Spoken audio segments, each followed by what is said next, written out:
سلامونه، نیکې هیلې او احترامات مې ومنئ ملګرو. ستاسو ادبي ورور اسامه خاموش یم په دغه تمه چې روغ جوړ به یې او د ژوند نه به مزې اخلئ. یو 2 ورځې مخکې ما یو پوسټ کړی و، ما وی چې داسې څوک نشته چې ما ته ووایي چې مه خفه کېږه او زه در سره یم. نو په هغې باندې 200-250 کسانو کمنټسونه کړي وو او ټولې پکې ویلي چې مونږ در سره یو، مه خفه کېږه، مونږ حاضر یو، مونږ ته اډر کوه، حکم کوه. ټولو ملګرو ډېر ښه کمنټسونه کړي وو. د ټولو ملګرو یو جهان مننه.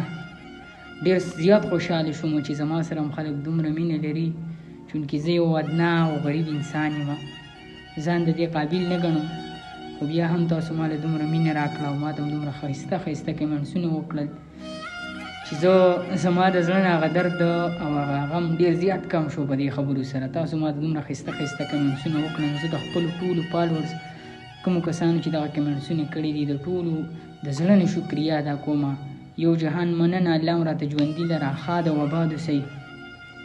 اخره کې به دغه یو څو شعرونه ووایم چې وایي: پرېږده په زړه کې مه ساته، پرېږده په زړه کې مه ساته، هر چا نه ګیله په زړه کې مه ساته، هغه پخوانۍ ګیلې معنی اشنا، هغه پخوانۍ ګیلې معنی اشنا، زار دې شم راځه په زړه کې مه ساته، ودې شه باور چې جنتي بشي، ودې شه باور چې جنتي بشي، روره بتخانه په زړه کې مه ساته، او ما واخله یا واخله ته رقیب اشنا، ما واخله یا واخله ته رقیب اشنا، یاره یاران دوه په زړه کې مه ساته، او حسن چې لري او وفا نه لري، حسن چې لري او وفا نه لري، داسې ښایسته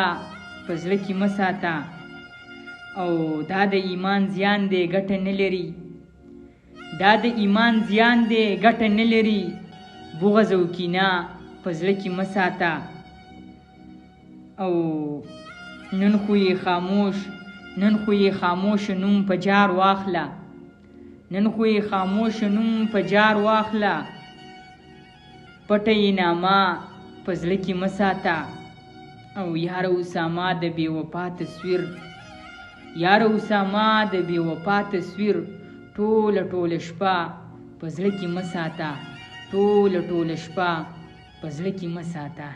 ډېره مننه.